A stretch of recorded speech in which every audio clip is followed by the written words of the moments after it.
Welcome back to the Level 1 podcast. Today I'm joined by astrologer Lindsay Natale to explore eclipse season and the energetic arc unfolding through 2026.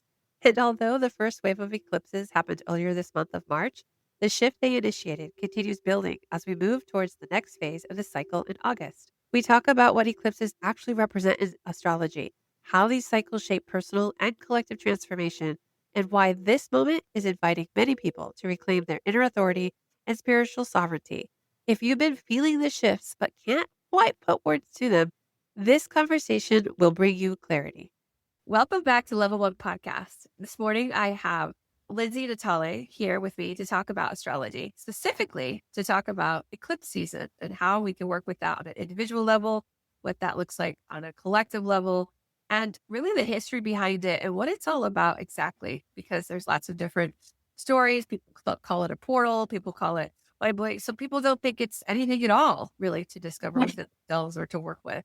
And so we're going to touch on those fine points since we just went through a big solar eclipse. Now we are full in eclipse season all the way through August 12th, I believe.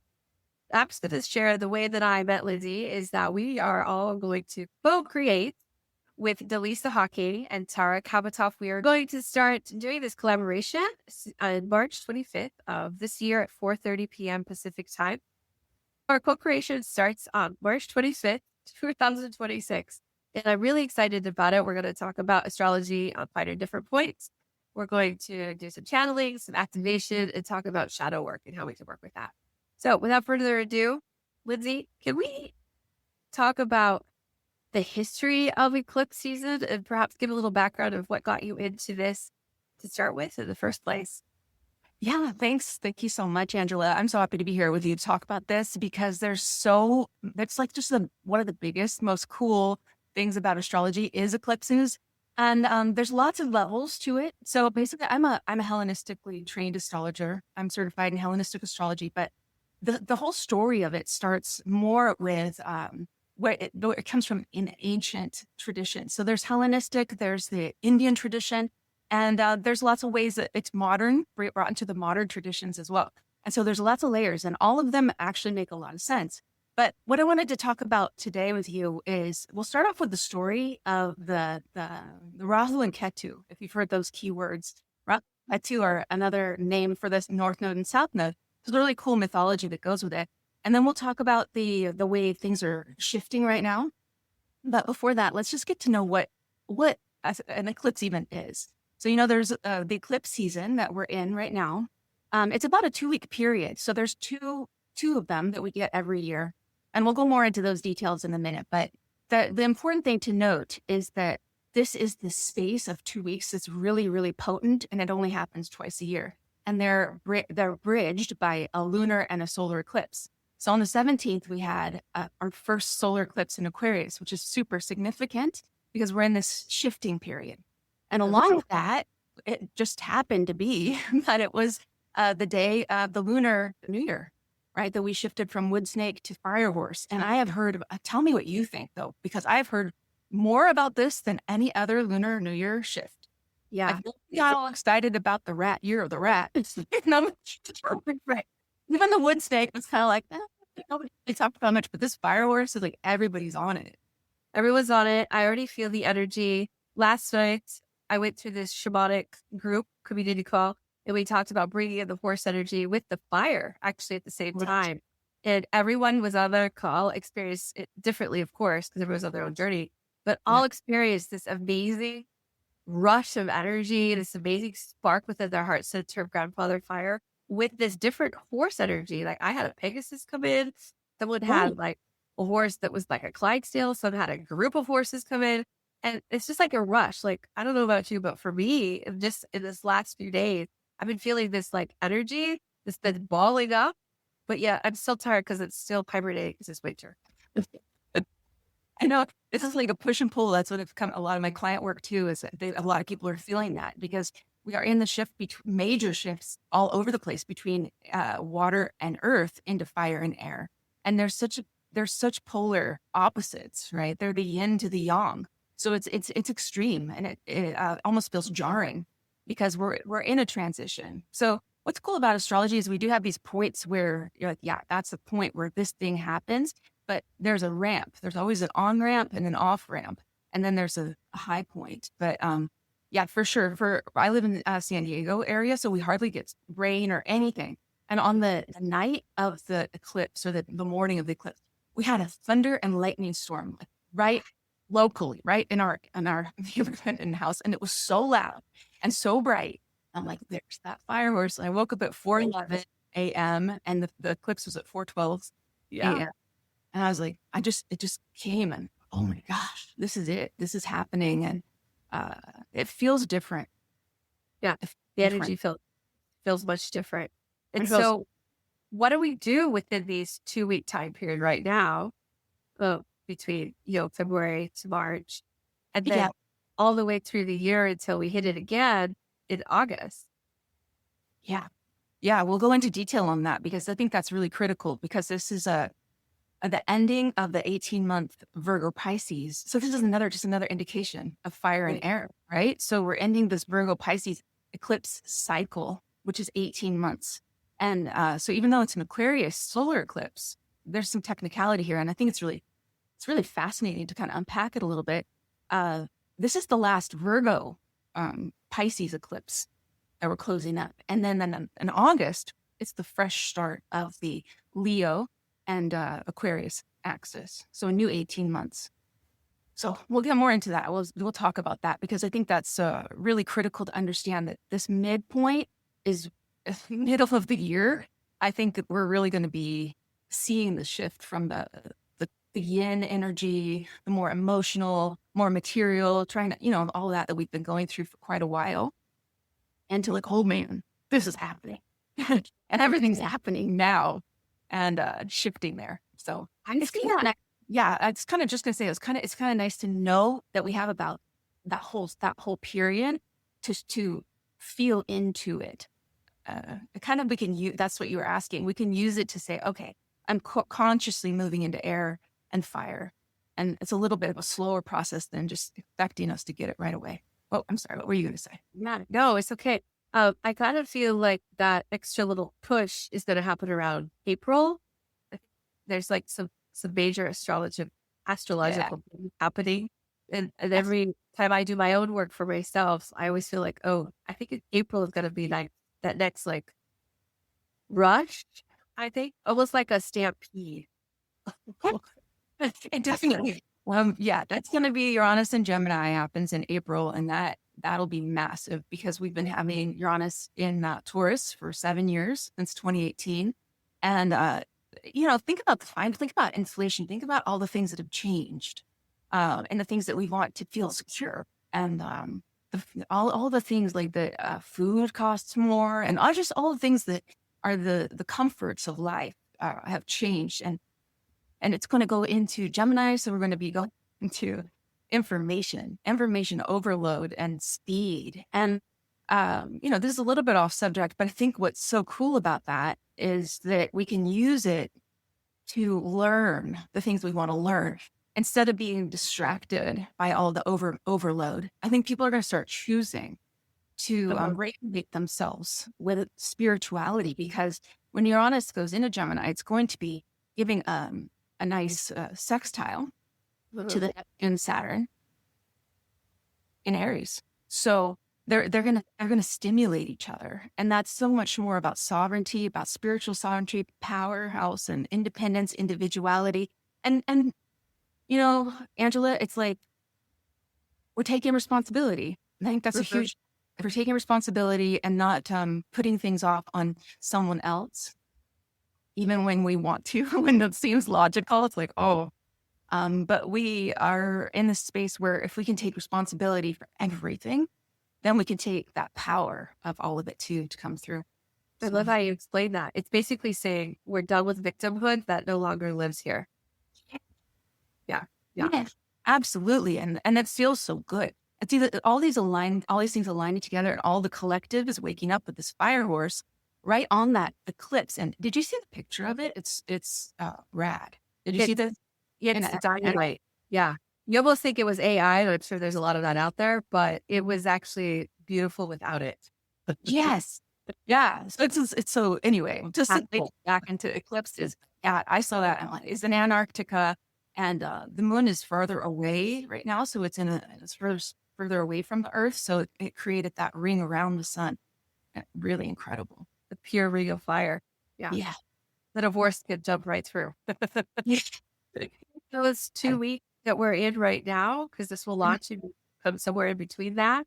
Yeah. What does that energy feel like collectively, before we get into the arc of it all? Yeah. I think collectively, we are seeing the great shift, but before it can, we need to we need closure. And that's what a lot of people I think might be forgetting is that space that we need to respect the end of the Virgo Pisces thing. It's not over yet.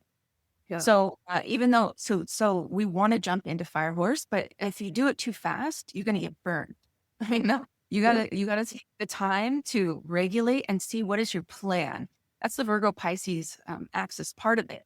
Virgo's really good at planning things, and what we've been doing with Virgo and Pisces and the nodes there is coming to some equilibrium or balance or letting go of some of those perfectionism things and the things that we think we should be all this, and this and letting that go by the wayside and then bringing in this more spiritual empowerment, what you want to bring into your life. So the nodes work like that. So the story, if you want me to tell you the story, I would love to. I don't know if everyone's aware of it, so please do. Yeah. So there's some really cool mythology that relates to pretty much every single ancient culture. And they have a story about the eclipses because think about it. I mean, it's weird. All of a sudden, the sun's gone. Like, wait, what? And the moon, it turns blood red. Have you ever seen with your own eyes? Yeah. Like It's wicked. Yeah. it's intense. And so every culture has a story about it. And some of it's a rabbit chasing the moon, some it's like all sorts of different things, a wolf eating the moon. But the one that I wanted to share today is about the Indian, the Hindu story of the Vedas, it's from the Vedas. And it's the story of Rahu and Ketu. So you might hear that if you're an astrology person, you hear the nodes oftentimes are referred to as Rahu and Ketu, which is the head and the tail of the dragon. So where this story comes from, it's really interesting.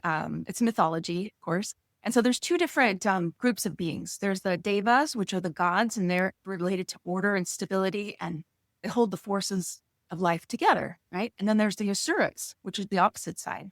They represent desire and appetite and ambition. They want to live fully. So it's not like one is good and one is bad. They need each other to balance. Okay. So during this period, things were getting out of balance. And so they went to Vishnu, and Vishnu is the god that creates this balance in the universe. So he says, okay, well, if you go to the cosmic ocean, you're going to find there's stuff in there. And one thing that's down there is the nectar of the gods. And if you get that out, then it'll help restore balance. It'll give you guys more balance. But you can't do it alone. So you have to go work with the asuras. And so they have to go and tell the asuras, okay, let's do a truce. We're gonna turn the ocean, but we need each other because we can't do it ourselves. So they get this big mountain is like the rod, and they take a giant serpent and they wrap it around the mountain, and one side holds one side of the serpent and the other side. And so they start churning and moving the waters. Like, so that serpent is like a rope, basically. So yeah, so it starts moving this cosmic ocean, and stuff starts popping up because they're doing a good job. They're working together. And the first thing that actually pops up is poison, like something that could destroy everything. And so one of the gods takes it on. It says, I'll just swallow it. And so nothing will happen. So he's able to swallow it. And do you remember which one of the gods is the flu god? Is it?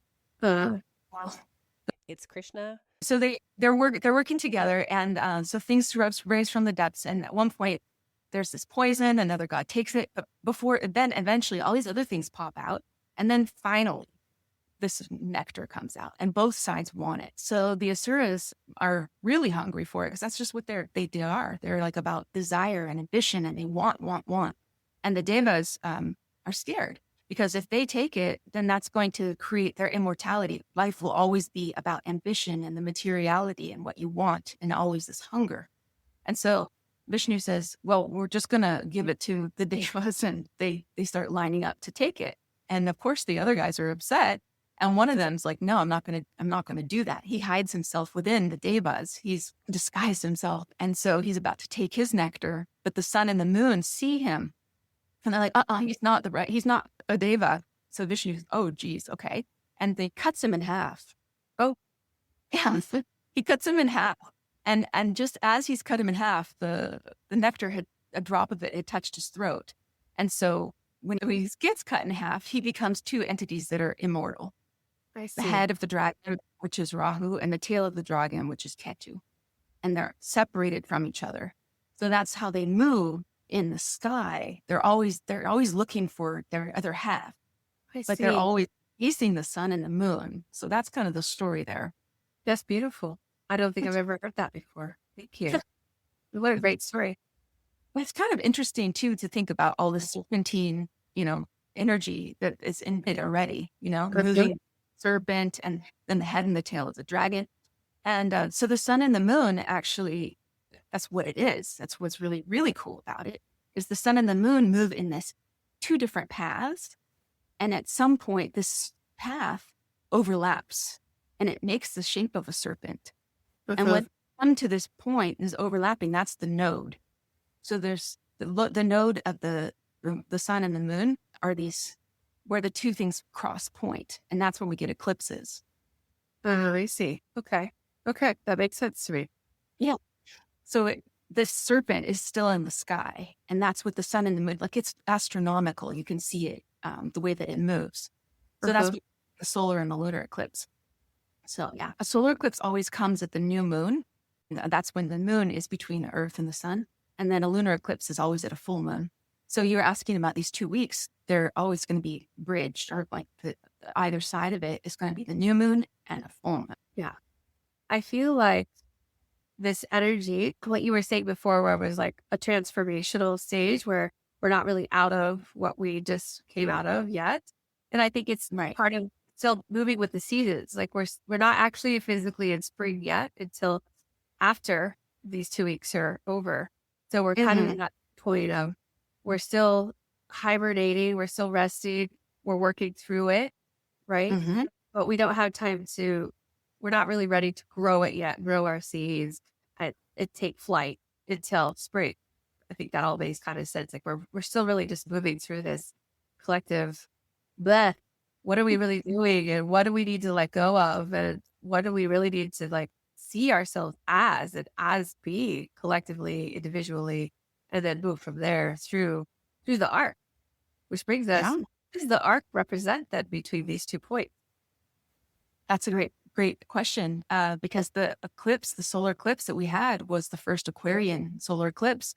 So we're moving from Virgo Pisces to Aquarius Leo. And it's interesting because like a preview, it's like, okay, here's what's coming in the next 18 months. You're getting your first taste of it. So that's another thing to piggyback on what you're saying. It's time to sort of just be real observational, because eclipses will be moving through Aquarius with Pluto.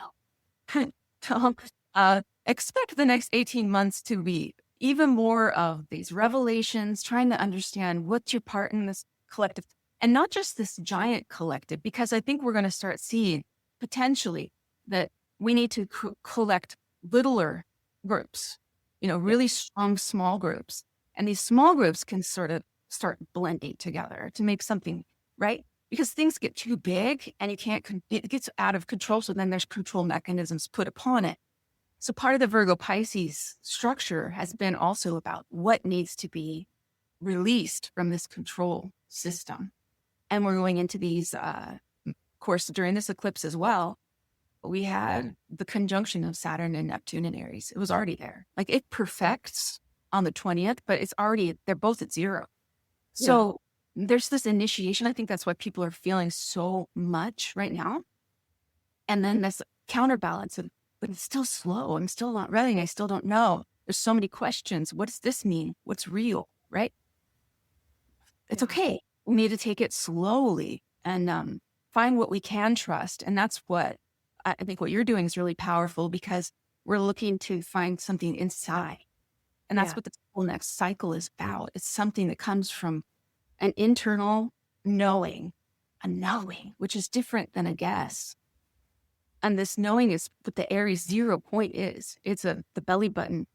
We are at this point where we're ready to really restart. But also, what's coming up a lot, Angela, is Mm. the concept of the Platonic story of the Plato's cave. I'm hearing it everywhere. I brought it up in my video too. It's, the story. I don't. Please Plato's enlighten. Oh, okay. Well, I'll just briefly explain it real quick. But it's the story is that there's people, they're chained up in a cave. They don't know what they're seeing. They're seeing a reflection on the wall, like shadows on the wall, because there's a fire behind them and like a wall, and people are doing shadow puppets and it's projecting ahead of them, and they think that's reality. Ooh. And Ooh. they're chained up against in this cave. And then one day, one guy somehow he gets free. There's no real explanation of how he gets free, which is interesting. So he's like, wait, who is this? He turns around and he's able to turn around for the first time. He sees the fire, he sees the guards. He's like, well, that's not normal. And his mind is blown. And somehow or another, he gets around it and he's able to go outside. And instead of the shadow or that fire, he sees the sun. And he's like, oh my gosh. And so everything changes because he's been illuminated. He's been awakened, right? Yeah. So then he goes back and tries to let everybody out. So come on, let's go. We can see the sun. We don't need to look at this shadow or this isn't real. And they all are like, no, this is real. What are you talking about? You're crazy. And they don't go. They don't go to them because he's forcing them. But I think that's what I'm trying to say is we can't force anybody out. We need to be examples. We need to show the camaraderie with other like-minded people, the ones that we can pair with, and not to compete with each other, not for material processes, but to amplify each other. Yeah. And that's what this energy is astrologically heavy because all these planets are moving into fire and air, but they're supportive. It's sextiles and trines. It's good, but only if we choose that. Only if we choose it. We can't force anybody. I mean, tell me what you're seeing in your work, but it has to be authentic and it has to be sovereign and it has to be real. It can't be phony. No, and I'm seeing that, I'm feeling that, and I'm seeing that. And there's definitely this collective shift and when people are like, oh, we're moving into the shift of community. But it's just like what you said, like that story. Thank you for sharing it. I don't think I've ever heard that story, but it's so like heavy with. You'll hear it now. It's like it's so heavy with what's going on, and the meaning is like, oh yeah, we put ourselves in the dark. We had to move through all our shadow work, and then he finally broke free without chains because he went through his shadow work, understood, oh, I am free. I just need to free myself. But then he tried to force everybody else to the light to be enlightened. Couldn't. But with the community part, it also made sense. Like, yes, I'm seeing that a lot. And everyone I talk to is like, we have this community, we have little groups. And a lot of things are coming out about these little groups that we focus on instead. So instead of like just one-on-one work, which is great, but instead of large retreats, let's say, for example, instead of large attendee retreats, people are like, you know what? We just need to focus on little retreats, little smaller participation in smaller groups, because when we have a small group attention, it amplifies tenfold. Because if everyone's on the same page, it's easier to collectively, move a small group into the right same direction than a large group with monkey mind and we're still navigating, right? The thing, just focus. So I see that coming, and that makes so much sense with that story and how this eclipse is aligning us to really be ourselves. And because Earth is shifting and splitting, the split is here. That's also part of it. Some people don't want to shift and split. Some souls are here because they're new baby souls, and they don't have that capacity right now because they haven't learned the soul growth of that 3D reality, which is still very much important. But still, there's this whole other group that's shifting with the shift. That's where we're kind of like deciding, almost when you were talking about the cave story, my whole vision that came in was, yes, we're splitting. Those people that want in the cave are in the cave because that's where they want to be. Then this other group of souls doesn't want to be. they've graduated and we're moving to this. So it's time to split and be in your sovereignty, be your authentic, truest self.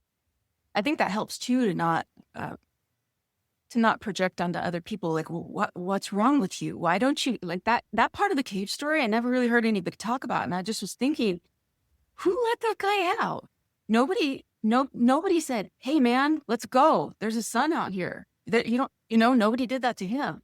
He let He just, himself out. he naturally found the way out, and then he made the mistake of getting so excited, which we can do in this personal journey.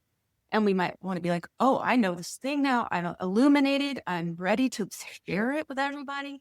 And then people think you're cuckoo, you're cuckoo for cocoa bars. Yeah, I think that's why the day of the guru is over, because that was the guru. The guru enlightened itself or herself and then forced that upon everybody else. And that's just, you can't do that. Not every soul came here for that experience.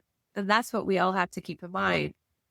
Don't force yourself into it to try and change their trajectory, because that's not what they chose to do. That doesn't make it right or wrong. It just makes it what it is. And that brings us back to the nodes, because in astrology, there's so many different ways to think about them.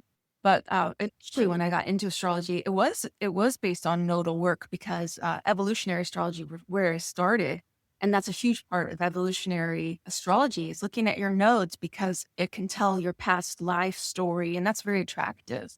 Yeah. So I did a lot of past life work and desire and trying to figure that out. And then the more you learn, you start realizing that there's so much more to these nodes. They're not black and white. It's not like one is bad and you don't need to go there anymore because you've mastered that kind of life or whatever. Which is what you can hear oftentimes with evolutionary astrology in the South Node, that like, warning, do not go with your South Node. It's really not like that. It's about complacency and back to the cave. It's like, if you want to, you can sit in your South Node forever. Familiar, feels good. And it's not going to propel you anywhere. And the thing that propels you into a different place is more going towards the thing that's not comfortable, the thing that is going to make you feel. I always think about working out. Which sucks when you're doing it, Why? Right? Right. So many other things. Yeah. When you're lifting a weight, you just like wish it was anyway. And then in the end, you see that you've got this great result, or you feel good about yourself and you've done something. And getting out of the cave and moving towards your North Node energy, even though it's not comfortable, it actually is it's like an overarching story. That's kind of how I like to explain it to my clients. It's like, that's kind of where you're headed for your greatest growth over time. Like when you're on your deathbed, if you look back and you did your North Node stuff, you're going to say, oh, I did a pretty good job in this life. Yeah. Yeah. There's lots of connections though in Hellenistic astrology and also in Indian astrology. It's the South Node is more about what you need to release. It's something that you might want to hold on to, which makes a lot of sense too. Like you really want to stay in that space because it feels good. It's familiar. It's something that you like, but your life is going to ask you to let it go, to open hand it, right? Yeah. And the other side, we might want it so much that we're hungry for it, so that can get out of balance too. The North Node is like the hunger. It's a head with no body, body. Like, I'm all hungry, feed it. So you have to be careful with both of them. Yeah. But it's the concept of not making one evil and one good. It's just like the Devas and the Asuras. Like they need each other to make. They can't do it alone. We need clarity. We need both For balance. Yeah. Exactly. In everything we do. Yeah. Now, how could people work through this arch into August? And then what does August look like once we're there? Okay. Yeah. Good question. The eclipses in February and March, they're the culmination. They're the ending of the Virgo Pisces and the first little hint of what this Aquarius thing is. And it's going to bring resolution and clarity to 18 months. And now if you have a Virgo or Pisces node, you've been going through something really specific. That's a nodal return or a reverse return.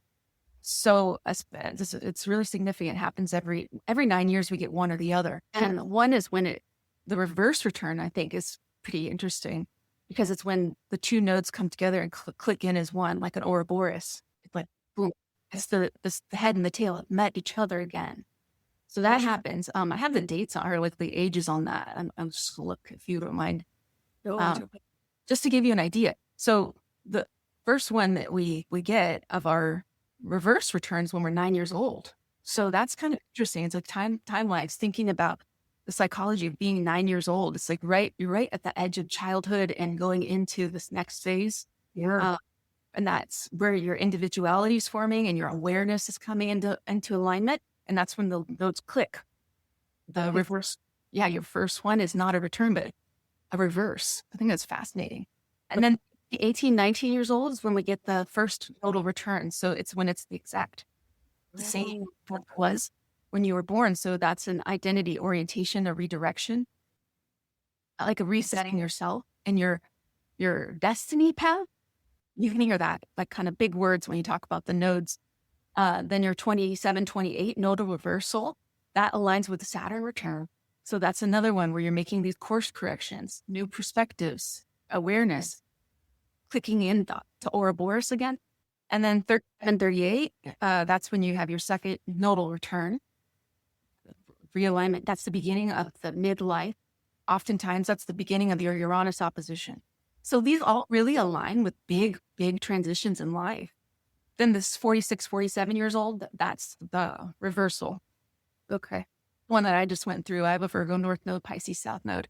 And it's significant. It's really significant at this point because you've gone through a lot of life. You've gone through a lot of activations. And it's the real moment of revelation, if you let it be, when you have that one return, a nodal clip. It's like a reverse return that, I don't know, it's been really powerful for moving into the next phase of realization of that. So nodes are always, like you said, duality, polarity itself. There's like an eclipse, right? The eclipse is so rare and unusual because the sun and the moon are predictable. The sun shines during the day, not during an eclipse. The moon it's dark. It's weird, right? And the same with the moon. It's like there's something that has to recalibrate. There's a shifting in reality, and that happens. A reset, yeah. So 55, 56 is your third return, and that's a clarity moment. That's around the same time when you're getting your second Saturn return, around there. And then, you can use the pattern on, but all of them are really relevant to personally relevant. And it's called time-based transits. So we all get around the same time. So there's personal transits. So for example, like if you have, let's see, we're going into Aquarius, Leo. Like if you have a Leo sun, you're getting the node of it's going to eventually hit your sun. So there's going to be some karmic release. So the Leo would be getting the south node. So there's going to be something that you're letting go of in your identity in order to gain something in what you need on the Aquarius side, the counterbalance. I see. Yeah. Yeah. Okay. So people should look at those to help them through this arc to see where those are right now. Yeah. Well, for sure, it's going to be. In my last video, I made a video about this shifting, and I showed on Astro-Seek, there's a way that you can notice if eclipses are going to be aligning or going into an activation with your personal planets. So that's kind of a cool way to do it. But a broader stroke is really knowing if you have planets or personal points or whatever, a node in those Aquarius or Leo. So you kind of know that something's going to be shifting there. For Virgo and Pisces is closing up, and the new that starts in August. So we aren't really fully in it yet until August. So that was part of your question. Yeah. The Leo eclipse will give us the beginning. And so the second one that in August is Pisces. So even though, isn't it interesting? Like even though that technically the Aquarius Leo axis, we're still getting a Pisces eclipse. That's interesting. It's so, if people look at like their transits and those real large moments of time that we just talked about, like through this arc, how does that look when they finish? Like, what does that look like in August? Or what does August look like then to wrap it up? Is it wrapping it up? Is it moving new forward? And how can they work with what we just described in the meantime until we get there. What is interesting about it is that we're closing the Virgo Pisces, and this is over after this eclipse portal. That's an Okay. 8-month thing that's done.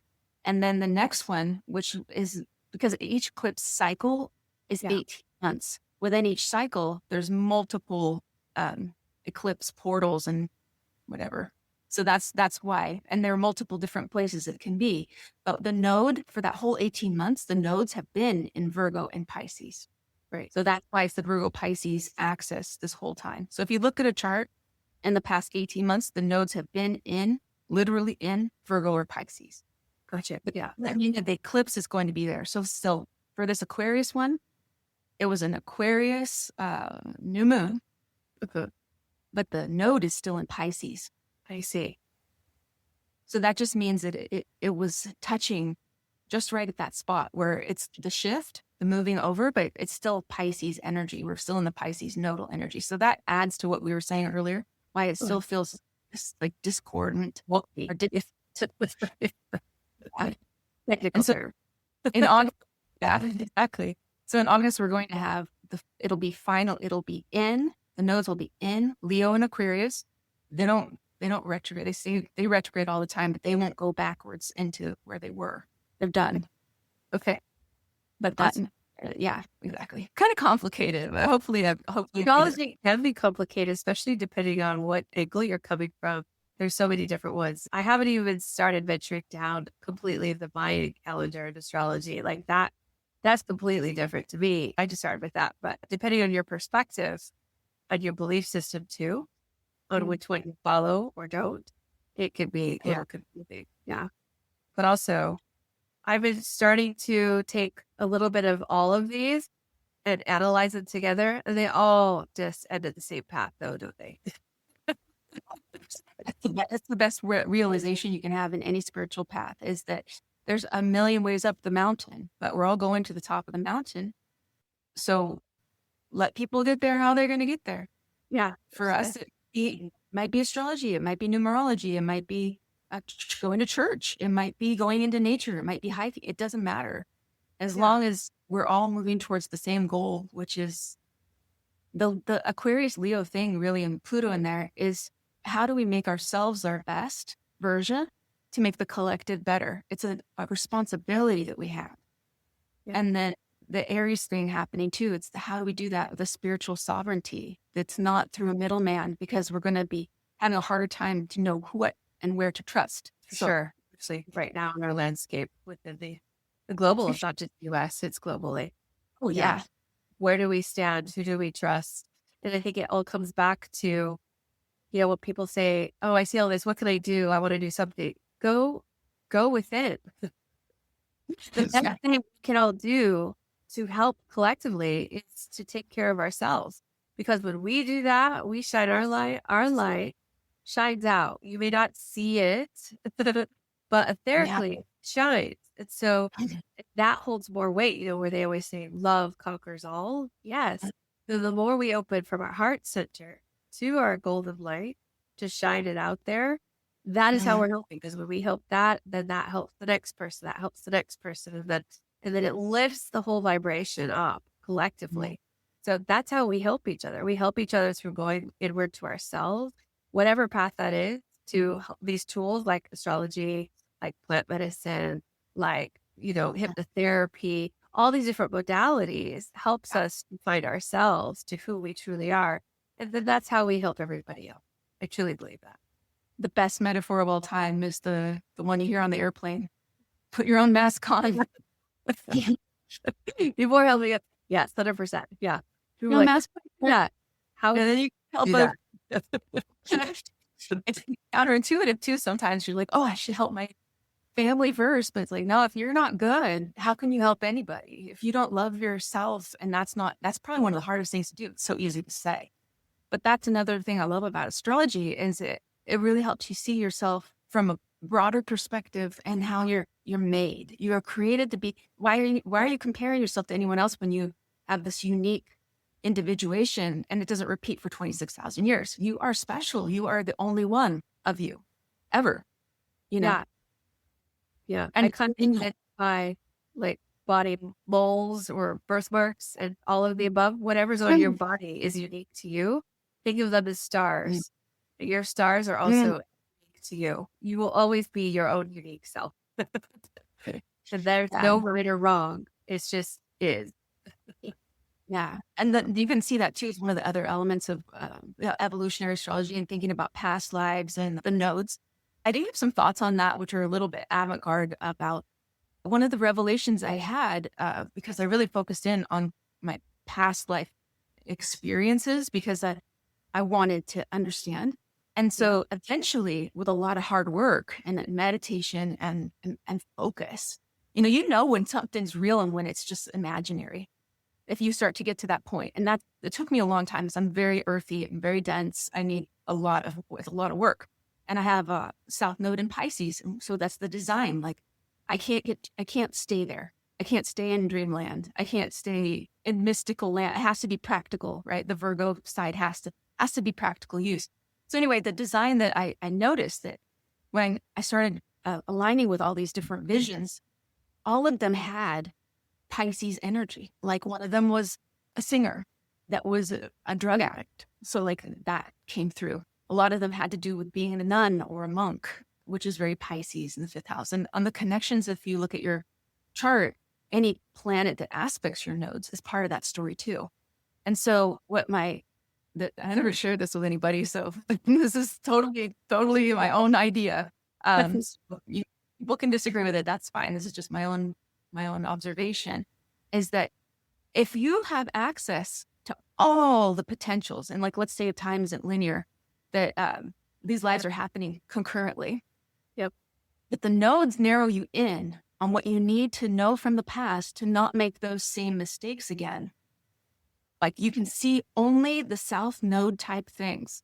And that will help influence you to do better, to move away from those warning signs, those warning things, like the shadow version of that, towards the light version of the other side of the polarity.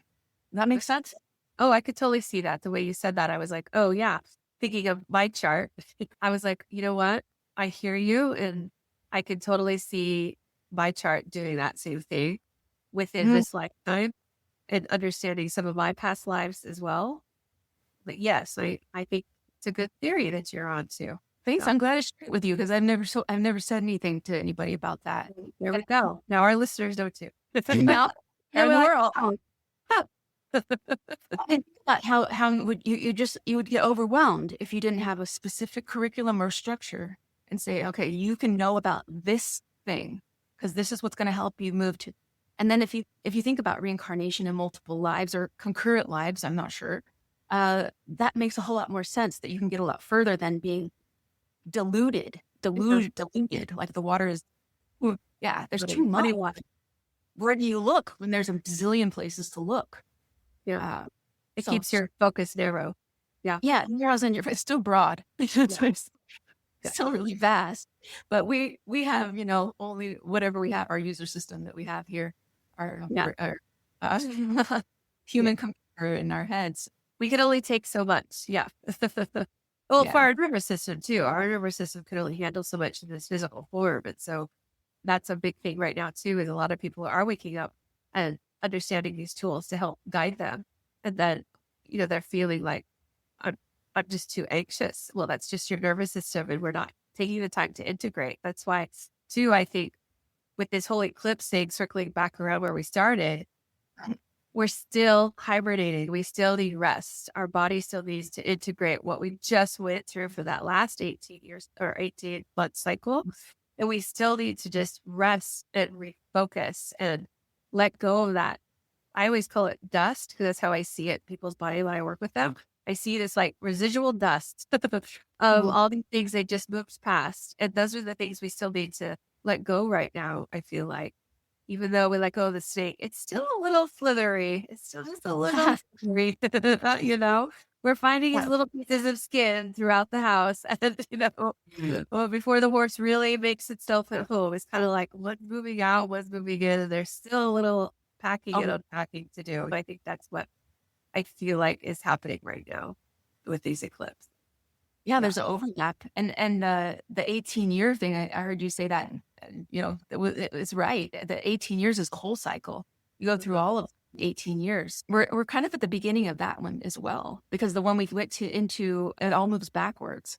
So It's going to be quite the year. I'm really excited to see what unveils itself during 2026. And circling back to our co-creation on March 25th with mhm, more of us on there talking about all different things to help people move through 2026 with astrology, with shadow work and going inward, and with Delisa's, predictions and activations and channeling with myself and Sophia energies. It's going to probably also answer a lot of questions and help move through this intense year, 2026. And so that people can maybe settle a little bit more into their body about it and see a little clearer path forward. what I like about this foursome that we have is that there are four different modalities there. I mean, Yep. you coming from one angle, Delisa comes from another, Tara comes from another, and I come from, I mean, that's the four angles, the four pillars, those four different perspectives. You'll find something from one of us that, or maybe you Click. can multiply. And because I was inspired by your topic and Tara's, so Delisa told me the topics you guys were talking about. And then I'm like, oh, I could fit in another layer. And so it's super cool to I think 2020 took us away from each other so much. It also opened up this way that we can connect, because I wouldn't probably have met you or Delisa or Tara any other way. Yeah. Uh, but then, like, let's make the most of both of it, both of them. Let's connect and let's build upon each other. And we aren't competing or anything. We're not competing up the mountain. We can show, hey, here's this path that worked for me. Maybe it works. You don't have to do all four. You can do one. You can do two. You can do three. You can four. Whatever works for you. And that's part of what aligns with astrology and the individuation. The individual is at the basis of it. Yeah. And it's this incredible user manual that we have that you can start to open up the other concepts that the other three of you guys are talking about. I think it's like a really good foundational spot to start. I would agree. Yeah. And that's exactly how Level One Podcast got started. I figured out into all these different modalities to see which one uncovered what wound, what shadow, what popped up, what took me deeper, which one opened this ability that I brought, which one opened this, which one strengthened this ability, which one got me this door. That it's a path, and I wanted to share that with everyone because not every modality is for everyone. We all have our own cocktail, if you will, right? Of going to ourselves to really figure out who we are, just who we are. And that's where the creativity happens, because that's what you said too earlier about the guru. The guru got there. It's like the first guy that got let out. He's the one that got there on his own. He made something creative. So you take your teachers, ideally, and you listen to what they say, you internalize it, you apply what matters and what you resonate with, and then you take something else and blend it. And that's what creativity is. And that's really the message. That's the beauty. That's the universe speaking through us. And the creativity is how we get back to that again. And it's not by trying to be like anybody else, but how beautiful it is to take a couple of different perspectives and make your own. I think that's the authentic thing we can do. I think a lot of healers say, oh, this is my container. But in theory, we all have our own container. Because like you said, we take what resonates and we build our own container for whatever that looks like going forward. Absolutely. Whatever that looks like going forward. So I love this conversation. Yeah, me too. And that puts us all on a level playing field, too, Yeah. where there's not a hierarchy. There is a certain path, right? If you're going up a mountain, not everybody's going to be at the same spot.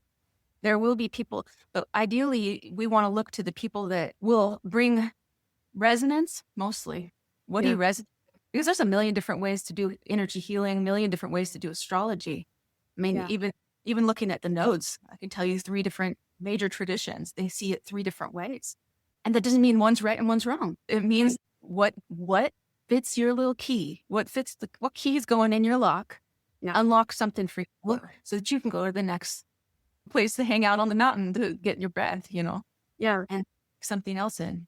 I agree. And I think to wrap it all up too, I think it's good to say, and I'm just going to repeat what's already been said, but what makes us individual that you can clearly see in your chart, whatever chart that is that you're looking at, and Mhm. going back to the mold and the things on your body and the stars that are individual to you, we also all came here for our own individual purpose, our own individual abilities, right? That make us unique. So sure, we can all probably work with energy in different ways, but finding that spark that's yours, that you particularly individually brought here, no one's going to find that for you but yourself, right? That's what fires me up. That's my favorite thing about this work is that it's not one size fits all. Absolutely. It How shouldn't be. boring would that be? How boring. No, I've said that before too. It's like if there was only one kind of ice cream, it was vanilla. Like, oh, Plain it's vanilla. fine. Vanilla's fine. Vanilla's fine. It goes with a lot of things. But dang, I mean, what about all the other flavors there are, and Right. which one's going to actually make you look like you want to eat ice cream or whatever? It's beautiful that we are different, and the way that we can accept other people when we understand that. It's sort of the same. It goes always back to the same thing. Like if you can accept that you have an individuation, you can internalize that, strengthen your own expression, your own spirit, and then you accept other people for what they are. You don't have to force them to agree with you. You have to force them to come out of the cave. It's like, okay, when you're ready, you will come. Here's what I have. And you are you. Maybe you won't come my direction. Maybe you'll go in this way or that way. Yeah. That's That's perfect too. that's good. Yeah. Yeah. Lindsay, I love this conversation. I'm so glad we were able to meet, divine timing, and all that jazzy stuff. How could people get a hold of you to work with you more? Yeah, my main presence is on YouTube. And so I have two channels on YouTube. One's a baby channel I'm building right now. It's Learn Astrology with Natale. So that's where I'm going to aim my energy going forward, because this is the best time potentially for sure in our lifetime to learn astrology, to learn anything. Yeah. Because especially if it has to do with your spirituality and your sovereignty and know thyself. We're going back to that. Socrates was a smart dude. No question. Good thing to do. Foundationally, because accepting and knowing yourself, you can be more authentic. Authenticity equals happiness, purity, the release of anxiety, and also knowing astrology too for yourself will open up a lot more doors than 1 hour with an astrologer. I mean, I'm a practicing astrologer too. I have a thriving client practice. I love meeting with people and reading charts and working together. I'm a super Virgo, so I'm very practical. I want to give something that you can take with you and make your choices and feel like you're aligned with what the energy is for each particular individual. But learning astrology for yourself is my new passion project, and that'll lead to a different level of courses. So I've done a lot of certification, a lot of money I've spent on learning high level teachers to learn astrology, and that's worthy. It's worth it. But a lot of times you go through all that, and then what do you know at the end? Can you read a chart? Maybe some people can, but mostly you know a lot of philosophy, you know a lot of keywords, you know what I mean? The synthesis is it comes next. And what's the purpose? What do you do with it? That's the question. And that's where people get like lost in astrology. Yeah. Rightly so, because it's very complex. Uh-huh. So my concept is a lot of the stuff that you should get for free, so that when you go to school, you can actually start learning something, right? You should have a foundation. Yeah. And that's what majorly what you pay for in level 1 courses is a whole year of learning that basic stuff, which is good. It's good. But for me, I would prefer to do with my future students is to see like, here, you can have all this for free. I'll teach you all these things I learned in my courses. It's very, very, very valuable because it's foundational. And then what are we going to do with it? That's the exciting part. It's like learning how to fly. You probably have to learn a lot of stuff on the ground before you get in an airplane. For sure. So I would hope so. I think that's more exciting to like, if you really want to invest in astrology with a teacher that you resonate with, that you're gonna learn to fly. You're gonna like at the end of that period, you fly in an airplane. It's not just okay. Now I can get maybe into an airplane because I've spent thousands of dollars to learn level 1, right? Right. I like that. I like that angle a lot. I mean, everything's divine timing, so I kind of missed the boat on that one with you, but No, I just started. we're at Yeah. the beginning of that. I'm only at two, and then my other channel, El Natale Astrology, and I just kind of have fun talking about astrology stuff and the transits mostly. Thank you so Yeah. much. I will put all of your information in the show notes. So thank you for coming to Level One podcast today to talk about this amazing conversation. We weaved in and out of eclipses and what makes us unique and back and forth, but circled back around to this energy that we're all moving through 2026. And I look forward to seeing you on March 25th for a co-creation. Me too. It's going to be so fun. It'll be so fun. Thank Thank you you so so much much. for having me. Thank you, Angela. Absolutely. Thank you. If you'd like to learn more about Lindsay's work or explore your own birth chart with her, you can visit her website at inatalia.com, which is INATALE.com. All her other links and her YouTube are also provided within the show notes below. Until next time.